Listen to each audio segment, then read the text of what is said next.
National Gallery of Canada was established in 1880 and moved to this location in 1988. In front of the museum is this massive bronze spider that the gallery bought for $3.2 million in 2005. It was the gallery's most expensive purchase up to that time. The sculpture, which carries 26 white marble eggs in its underbelly, stands 30 feet tall and weighs 13,000 pounds. It's a nice garden right in front of the art museum. The 140-foot high Great Hall is situated at the juncture of all of the galleries and acts as the principal public and ceremonial space. Off the Great Hall, we first visited this special exhibit of portraits by Gauguin. We're in a Gauguin exhibit, and this shows all his travels.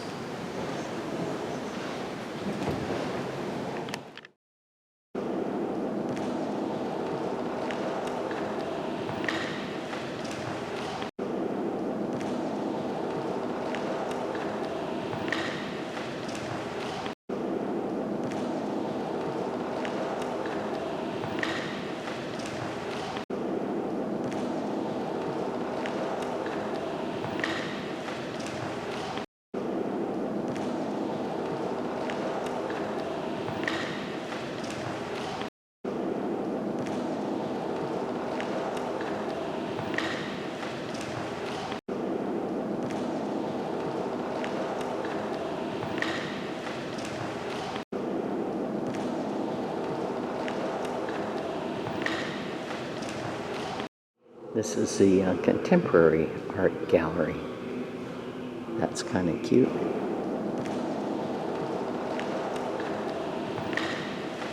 Evidently modern art. Same thing on the TV here. And here's a third living room. And here's one more living room. Hello there. This is the kind of art you get in Canada. It's a doctor's office in the winter, 1931. This is of a little town of Tadoussac, 1935. This is Montreal in the Depression. There's a mother and child way in the front. Shows the city expanding into the countryside. And there's a train for industrial development, leaving dark smoke in its wake.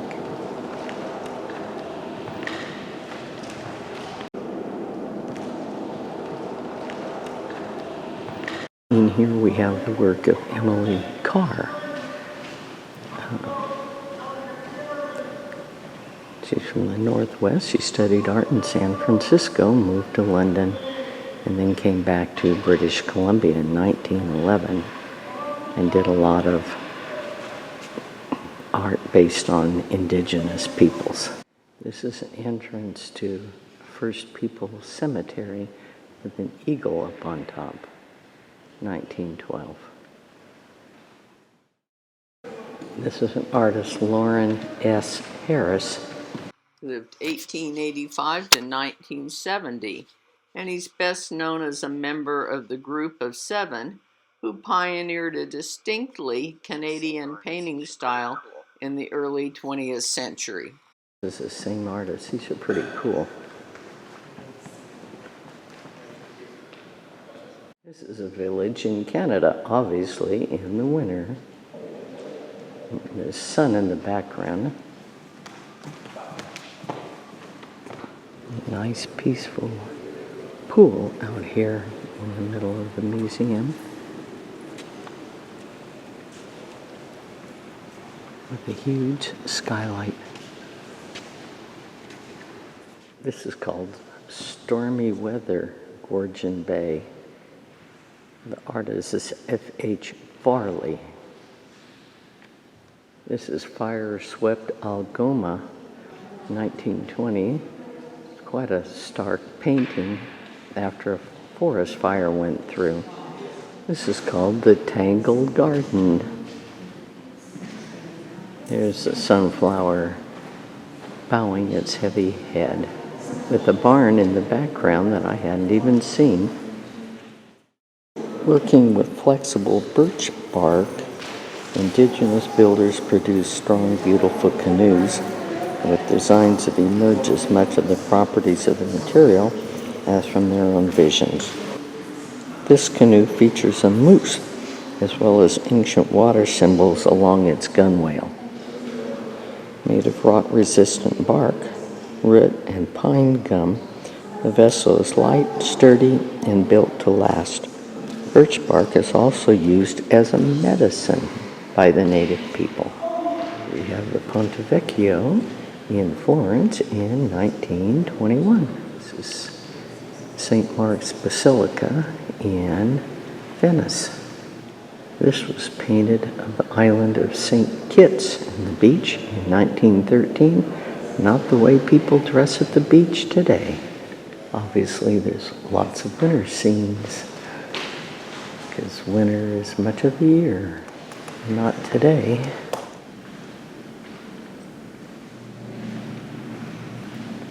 This is St. John's in Newfoundland. This is Montreal on the eve of Confederation. Here's a fiddler.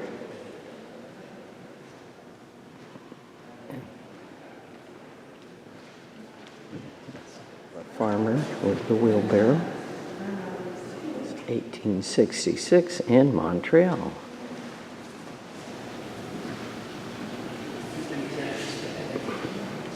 Here's some loggers in 1868.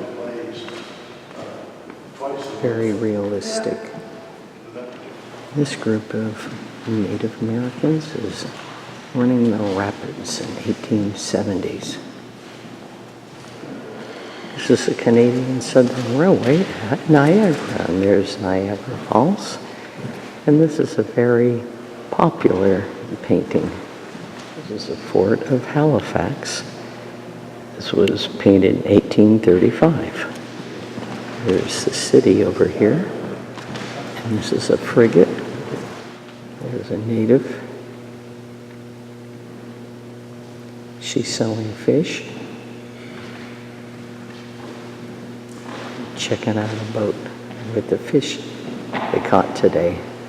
This woman was painted in 1852, but it's an example of how the eyes follow the viewer. And she's still looking at me over here. About 1850, unidentified artist, but it portrays many details of the Micmac Indians.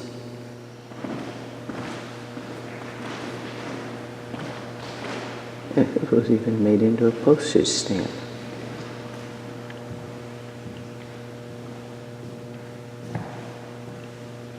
Dog chasing after a bird that was shot. This lady's got a baby and she's watching the fire.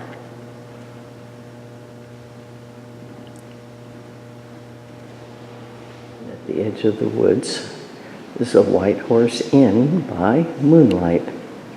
Painted in 1838, this is titled The Last of the Hurons. Here's another little garden. This one has a lot of orchids in it.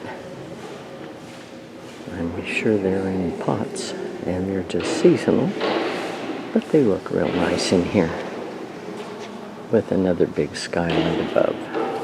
The art in here is done by indigenous art.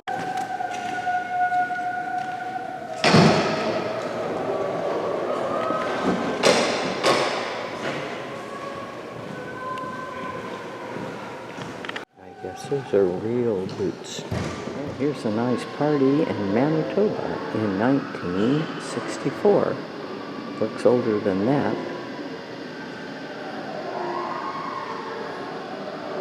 This is from 1984, and it says we're all in the same boat.